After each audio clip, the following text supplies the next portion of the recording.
Reporte 100. Vamos a platicar de historia, y es que hay un centro de estudios históricos de región y frontera que realiza investigaciones sobre el pasado de Sonora, el pasado del noroeste de México, y en esta ocasión vamos a platicar con la doctora en Ciencias Sociales por el Colegio de Sonora. Obtuvo el grado de doctorado en marzo de este año, justamente cuando inició la pandemia, la doctora Delia María Piña Aguirre, quien nos va a platicar del comercio entre Sonora y Arizona a través de las aduanas entre los años 1893 y 1910. Y es que es importante conocer el pasado para entender el presente, aunque suene muy trillada la frase, aunque sea muy comentada esta frase. Doctora Delia María Piña Aguirre, gracias por tomar esta llamada. Buenos días, ¿cómo está? Buenos días, al contrario, muchas gracias por la invitación.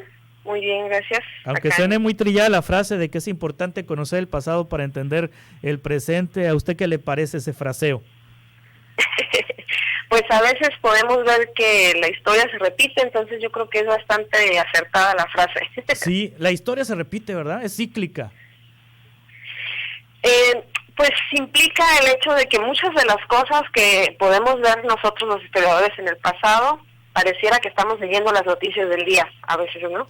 Sí, qué interesante esa situación que le pasa a los historiadores y a las personas que investigan el pasado. Ahora, usted investigó sobre el comercio entre Sonora y Arizona a través de las aduanas entre 1893 y 1910. ¿Por qué se interesó en este tema y por qué en ese periodo de entre 1893 y 1910? Bueno, ahora sí que a veces uno tiene que cerrar unos ciertos ciclos. Yo soy egresada de la licenciatura en Historia de allí de la Unison y empecé hablando un poco sobre un pueblito por ahí medio olvidado para muchos, que es el Sázabe, funcionando como una aduana más o menos desde 1880. Y pues durante la maestría me seguí un poquito con el tema, abarcando un poco ya más de la frontera, igual durante el Porfiriato. Y ahora sí que dije, bueno, creo que sería prudente cerrar el Porfiriato para poder terminar lo del doctorado y no quedarme con la espinita, ¿no? Normalmente había trabajado situaciones de contrabando y en el caso del doctorado, viendo algunas cosas en las investigaciones anteriores, pues decidí abarcar el comercio en general. Es decir, el trabajo incluye comercio como contrabando y comercio legal, pues, ¿no? Sí. En este periodo entre 1893 y 1910, ¿dónde estaban las aduanas en Sonora en este periodo? ¿O dónde estaba la aduana en Sonora en este periodo?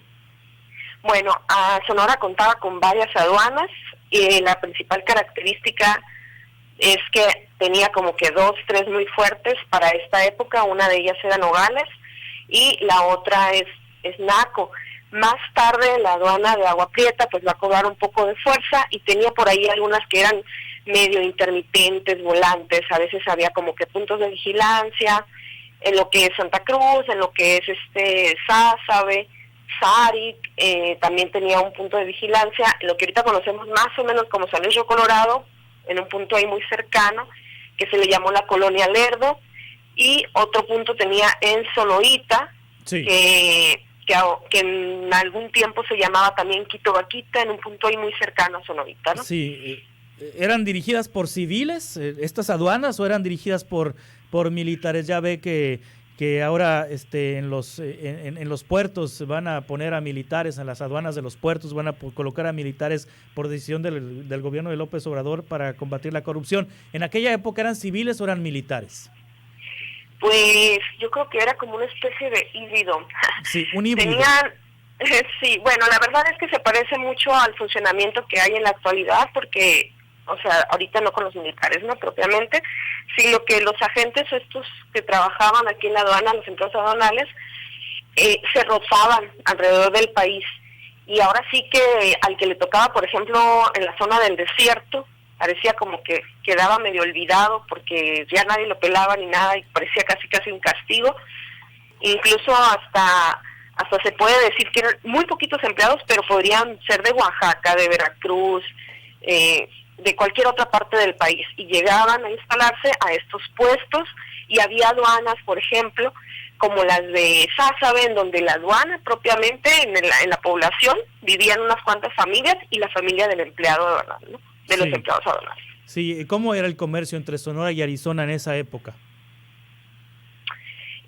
Por eso me interesé en el contrabando y en el comercio legal, porque quería ver el comportamiento precisamente en general, y una característica ahí es que lo que tiene muchos impuestos, obviamente, pues se manejaba más de contrabando, pero obviamente existe una muy fuerte relación comercial en el sentido legal. Sin embargo, no se refleja en la mayoría de las aduanas de Sonora, no se refleja como una importante aportación en cuanto a recaudación fiscal, salvo el caso de Nogales y de Naco, por ejemplo, más tarde Agua Prieta. Las otras aduanas, o sea, tienen recaudaciones a veces prácticamente nulas, y por eso en ocasiones las cierran. Creo que enfocado en su mayoría a la cuestión de ganado, a la cuestión de comercio. El ganado, sobre todo, me parece de una forma medio ilegal en algunas zonas. Hay un poco de ausencia de documentación al respecto, pero la presencia de grandes ranchos ganaderos en las zonas de la frontera, la presencia incluso de estadounidenses propietarios de ranchos en las fronteras de este lado, ¿no?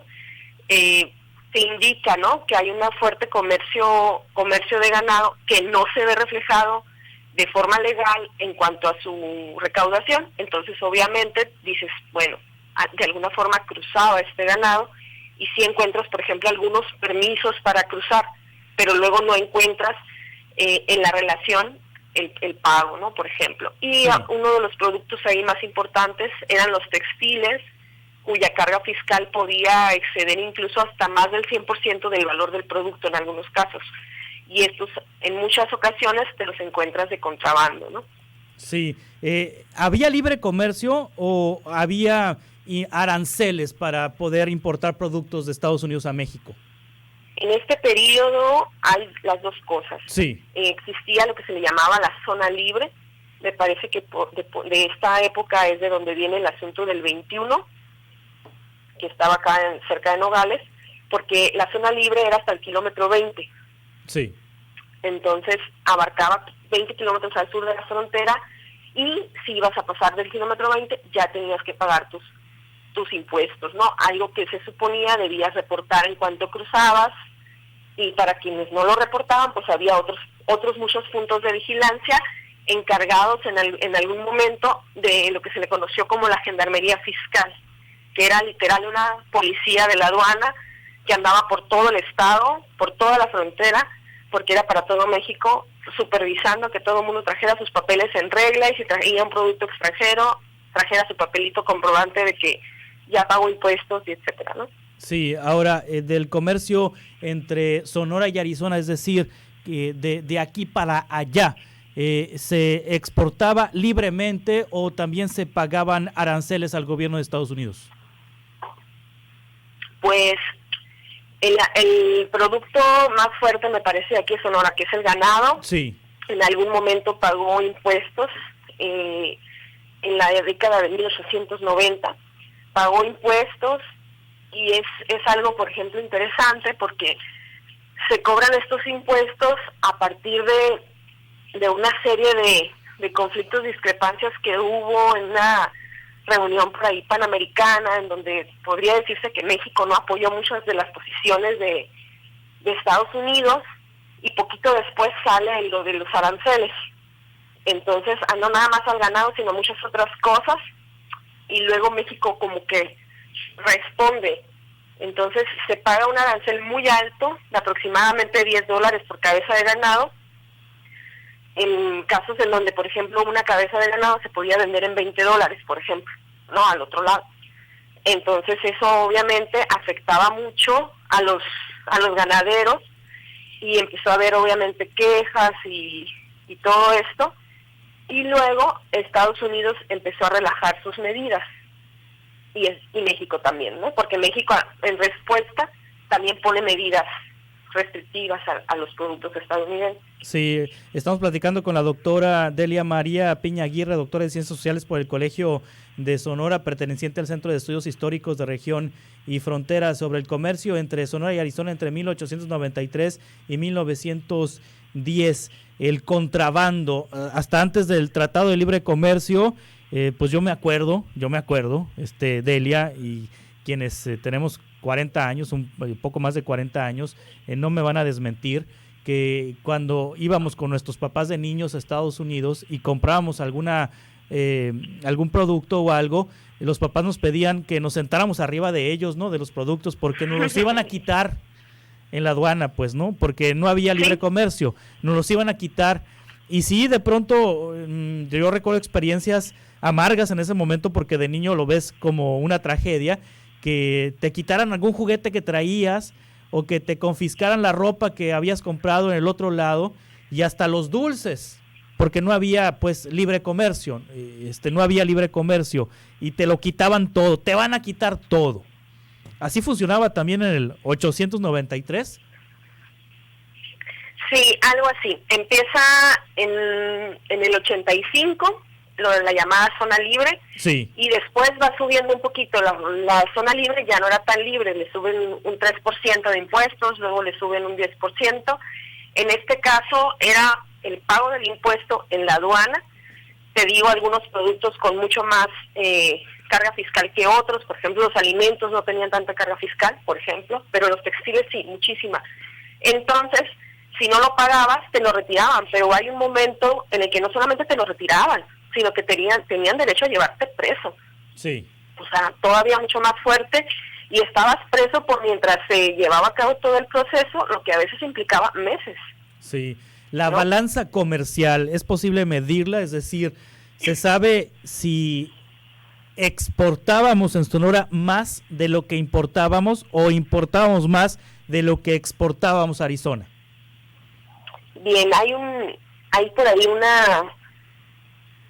una teoría, sí, o no sé ni siquiera cómo llamarle, del famoso superávit de la época de Porfirio Díaz, ¿no? Sí. Se habla muy seguido de que, pues dentro de todo lo malo que había durante el porfiriato, una cosa positiva era que había un superávit. Una de las cosas que yo pude observar a partir de los documentos históricos que consulté es que, si bien el superávit implica esta balanza comercial a favor, una cosa es el valor de la mercancía, otra cosa es el valor de la recaudación. Entonces, en cuanto a valor de mercancía, estamos súper alto. Sí. Hay momentos en los que definitivamente ganamos a favor. El problema es qué es la mercancía y qué se está cobrando por exportarla, ¿no? Y a dónde va y todo. Entonces, en este periodo podemos ver que uno de los principales productos van a ser los minerales para exportación, a los que no se les cobra carga fiscal. O sea, prácticamente estamos regalando. Por ejemplo, en el caso de Cananea con William Green, en esta época que es cuando se produce la huelga y todo esto, está exportando cantidades abismales de cobre, pero no paga impuesto por ello. Sí. Entonces, sí, tenemos un superávit en cuanto al valor de mercancía que se exporta, muy importante, pero luego dices, ¿y en qué beneficia? La hacienda pública no se reflejaba entonces. Exacto. En la hacienda pública. Solamente se decía una cantidad, y estoy segura que probablemente era más, pero el propietario de la mina es extranjero, por lo tanto la ganancia no tiene nada que ver para acá con México, sí, y el metal va al extranjero, y entonces no beneficia ni de una ni de otra forma a México, ¿no? Y además los salarios estaban hasta por los suelos, ¿no? En aquella época, en la mina de Cananea, pues ahí se gestó la revolución precisamente por eso. Exacto, y aparte era un salario que, bueno, creo que ya todos sabemos, ¿no? Pagado a partir de vales, en especie, con la tienda de raya, etcétera, etcétera, ¿no? Exactamente, y con jornadas de trabajo extenuantes, además de Delia María Piña Aguirre. Había productos, digamos que había contrabando, se metía droga de México a Estados Unidos y de Estados Unidos a México. bebidas alcohólicas, digamos que productos que rayaran en asuntos de ilegalidad? Bien, hay por ahí una cuestión ahí de diferenciación dentro del trabajo. Existen considerados dentro de los términos de Hacienda a nivel Latinoamérica, por así decirlo, productos que son ilegales y otros que son ilícitos, ¿no? O sea, Sí. el ilícito es el que te llevas, uno es el que te llevas sin pagar el impuesto como tal, pero no está prohibido introducirlo, y el otro está prohibido introducirlo. En esta época yo no encuentro una prohibición como tal, por ejemplo, para drogas o bebidas alcohólicas. Sin Sí. embargo, en un momento inmediato posterior a 1910, pues se va a empezar a dar, sobre todo por la prohibición de Estados Unidos, etcétera, y es posible identificar, por ejemplo, fábricas de alcohol en la frontera. Por ejemplo, en un lugar que en la época está así, sí, olvidado, así como unos 15, 20 kilómetros de Sázabe, una pequeña fábrica de alcohol que dices, bueno, ¿y a dónde va ese alcohol? Pues va a Estados Unidos, ¿no? Sí, o sea, fabricaban Y- alcohol aquí en la frontera, en el Sázabe, para Estados Unidos. Sí, claro. ¿Qué era? ¿Cerveza? ¿Era qué tipo de No, alcohol era? mezcal. Mezcal, sí. Ujú. Sí, era mezcal, y se suponía, por ejemplo, que los empleados de las aduanas tenían prohibidos realizar actividades de tipo comercial en zonas cercanas a la frontera y demás, ¿no? Entonces, encontré por ahí el dato de que el comandante de la Gendarmería Fiscal para esta zona tenía su fábrica de whisky, por ejemplo, en Magdalena. Sí, Entonces, no era propiamente el whisky para consumo local, porque en algún momento él solicita el permiso para la exportación. sí. Entonces, sí hay por ahí producción, sí hay por ahí comercio de esto hacia Estados Unidos, pero no se consideraba del todo en esta época como algo ilegal, vaya. Sí. O sea, de que Estados Unidos tuviera prohibido, ¿no? O México tuviera prohibida la entrada y así. Y otra de las drogas que se podría considerar, pues sería el opio, que la verdad en todo este periodo, incluido desde 1880, tal vez me encontré uno o dos casos de que se hace mención, ¿no? Del consumo o de que se trae de Estados Unidos, o bien de que alguien lo llevaba, ¿no? Pues interesante la investigación, doctora Delia María Piña. ¿Dónde podemos leerla? ¿Dónde podemos consultarla? Me parece que se encuentra en la biblioteca del Colegio de Sonora. Sí. Debería de estar próximamente ya en su versión digital, porque se acaba de presentar ahora en marzo, y próximamente pues podría, ya que se abran las puertas, supongo, de la biblioteca como tal, no estoy segura si ya está abierta al público, pues está ahí en físico, ¿no? Muy bien. Doctora, muchas gracias. Al contrario, muchas gracias a ustedes. Hasta pronto. Es la doctora Delia María Piña Aguirre, doctora en Ciencias Sociales por el Colson. Se tituló del doctorado con esta investigación, el comercio entre Sonora y Arizona a través de las aduanas 1893 y 1910. Reporte 100.